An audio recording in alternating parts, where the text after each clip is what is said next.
Next, आगे आर्थिक सुधार। लॉर्ड कर्जन के आर्थिक सुधार के अंतर्गत प्रशासनिक क्षेत्र में कर्जन ने केंद्रीकरण की नीति का अनुसरण किया।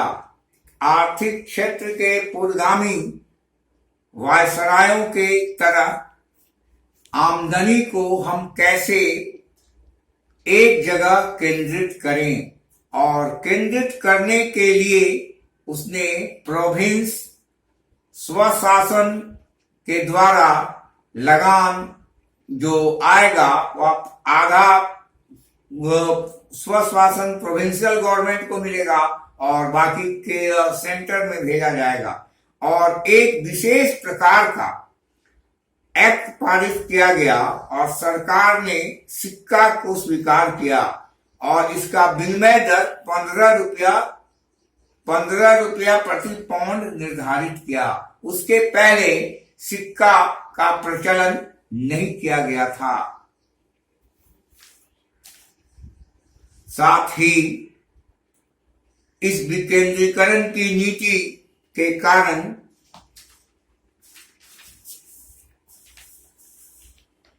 अब 500 रुपये वार्षिक आय को अभी बाकी था और इस आय को कर देना होता था। माने 500 अगर इनकम है या 1000-2000 जिसका भी इनकम है सभी को टैक्स निर्धारित कर दिया गया था। नमक पर पूरा कमी की गई थी, नमक टैक्स पर कमी की गई थी। रेलवे की शुरुआत उस जमाने में किया गया। रेलवे के लिए निर्माण के लिए इसने क्या किया, 1901 ईस्वी में रेल आयोग की स्थापना की और रेल इस कर्जन के काल में इस बात पर ध्यान दिया गया और इससे पूर्व कोई भी गवर्नर यातायात एक स्थान से दूसरे स्थान पर लोग कैसे जाएं आए इस पर ध्यान नहीं दिया था। रेलवे की स्थापना के लिए एक विशेषज्ञों की कमेटी बनाई गई और उस आयोग का काम था कि रिपोर्ट दे और इसमें टोटल कुल कितना खर्च आएगा। तो 1905 ईस्वी के आते आते रेलवे बोर्ड की स्थापना कर दी गई और 28,105 मील पहली बार रेल के द्वारा स्टार्ट किया गया और यात्रा किया गया और कालांतर में 3,167 मील की रेल यात्रा शुरू हुई। 3,167 मील, 28,150 मील के बाद 3,167 मील रेलवे लाइन का निर्माण कर बिछाया गया और कालांतर में धीरे धीरे रेलवे का विस्तार करने की योजना बनाई गई। अगला पॉइंट, प्राचीन स्मारकों सुरक्षा अधिनियम। जो प्राचीन काल के मॉन्यूमेंट्स थे, आर्कोलॉजिकल खुदाई से प्राप्त जो थे, उनकी सुरक्षा के लिए कोई नुकसान न पहुंचावे, कोई हानि न पहुंचाए, एक कानून बनाया गया और कानून बनाकर डिपार्टमेंट 1904 ईस्वी में आर्कोलॉजिकल डिपार्टमेंट की स्थापना उस समय में की गई, जो पुराना से पुराना चीजों को संग्रह करेगा और उसकी देखभाल की जिम्मेवारी आर्कोलॉजिकल डिपार्टमेंट होगा और इसकी कई शाखाएं होंगी। इसके बाद पुलिस, राज्य में कानून व्यवस्था को सुचारू रूप से चलाने के लिए, एडमिनिस्ट्रेशन प्रशासन को चलाने के लिए पुलिस में सुधार। पहले राजतंत्रात्मक शासन व्यवस्था के अंतर्गत राजा की सेना हुआ करती थी, तो इसने ब्रिटिश पदाधिकारी गवर्नर वायसराय कर्जन ने क्या किया, पुलिस में जो कमियां थी 1902 ईस्वी में पुलिस विभाग में एक आयोग बैठाया गया और आयोग के द्वारा यह तय किया गया कि प्रत्येक प्रांत में की व्यवस्था कैसे सुदृढ़ हो और उसकी कार्य प्रणाली, उसके गुण और दोष, पुलिस के न्याय अन्याय के प्रणाली इन सारे चीजों का नियमावली तैयार हुआ और इस नियमावली के तहत में उसका रिपोर्टिंग का अधिकार वायसराय को था। इसके बाद पुलिस के बाद सैन्य बल, सैन्य में जो शक्ति थी वह राजा में जो केंद्रित थी वह अधिक मजबूत कैसे हो, नए नए तकनीकों की जानकारी सेना में देना और उनका कैडेट डिवीजन करना और कौन से सैनिक घोड़सवार होंगे, कौन सा पैदल होगा, कौन सा मशीन गन और माने बंदूक चलाएगा। तो सेना के कई विंगों का निर्माण करना और उसमें सुसंगठित रूप से सजाने का काम 1901 ईस्वी में कर्जन के इंपेरियल कैडेट्स कोड, जो उस जमाने में 1901 ईस्वी और 2 ईस्वी में किया गया।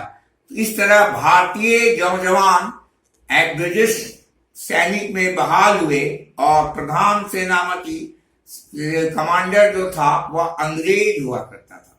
वह सेनाओं को उसी हिसाब से ट्रेन करता था। इसके बाद आता है व्यापार एवं व्यापारिक सुधार। किसी भी व्यवसाय कंट्री में, देश में, राज्य में बिना व्यापार और व्यापारिक अड्डा का व्यापार नहीं हो सकता। व्यापार के लिए इसने क्या किया, व्यापारियों का संगठन बनाया और समूह के तहत में इसने एक उद्योग department of commerce and industry, वाणिज्य व्यापार का विस्तार के लिए इसने व्यापारियों का संगठन बनाया कि विनिमय प्रणाली के तहत एक दूसरे से एक्सचेंज कीजिए, साथ ही कल कारखाने को लगाना और कल कारखाने लगाने के बाद इसने कैसे अधिक से अधिक हम उत्पादन का करें और अधिक से अधिक इसका व्यापार का निवेश दूसरे देशों में हम अपना भेजें और वहां से अधिक धन उपार्जन करें। इन सब के बाद नेक्स्ट आता है प्रशासन के क्षेत्र में प्रशासनिक सुधार। किसी भी संस्था, देश, समाज, परिवार के अलावा जो ब्रिटिश हुकूमत था तो उसका जो एडमिनिस्ट्रेटिव प्रणाली था, सिस्टम था, उसमें जो कमियां थी, पूर्व के गवर्नर ने जो कमी थी उस कमी को तोड़ चेंज करते हुए नए रिफॉर्म्स के तहत प्रशासनिक ढंग से वह महत्वपूर्ण विषय पर लंबे समय तक फाइल जो पड़ा रहता है और उस पर कोई एक्शन नहीं होता है, कोई आवेदन पड़ा हुआ है, इसके लिए यह नियम बनाया।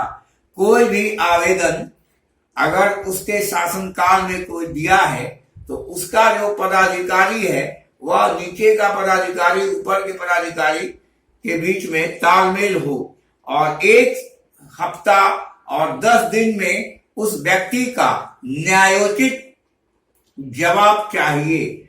जो उसमें कमी थी, उस व्यवस्था में दक्षता कैसे आवे और कम्युनिकेशन गैप ना हो, इस तरह की बात लॉर्ड कर्जन ने कही। इसके बाद most important reforms in the field of education, educational reform of Lord Curzon. आज तक विश्व में, हिंदुस्तान में लॉर्ड कर्जन का ही देन है। यूजीसी, यूनिवर्सिटी ग्रांट कमीशन, विश्वविद्यालय सेवा आयोग, विश्वविद्यालय आयोग, यूनिवर्सिटी आयोग, विश्वविद्यालय का उस समय काम था। उस समय का अध्यक्ष था अंग्रेज अध्यक्ष सर थॉमस रे, जो 1902 ईस्वी में विश्वविद्यालय आयोग की स्थापना की और इसके बाद 1904 में भारतीय विश्वविद्यालय अधिनियम एक्ट पारित किया गया। विश्वविद्यालय में सीनेट और सिंडिकेट हुआ की बात कही। सीनेट और सिंडिकेट का छोटा रूप है। महाविद्यालयों में परीक्षाएं, विश्वविद्यालयों में अधिकार दिया गया परीक्षाओं को लेने का और नियम बनाने का। प्रत्येक क्षेत्र में नियम, नियमावली, शिक्षा में सर्वांगीण विकास, प्राइमरी स्कूल का जो अधिकार था, नगर निगम नगर पालिका के तहत इंस्पेक्टर हुआ करते थे, जो परीक्षाएं का जांच के लिए जिम्मेवार होते थे।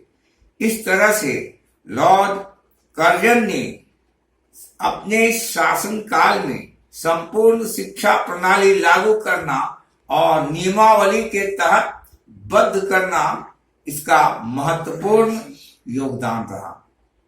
यह लॉर्ड कर्जन की इंपॉर्टेंट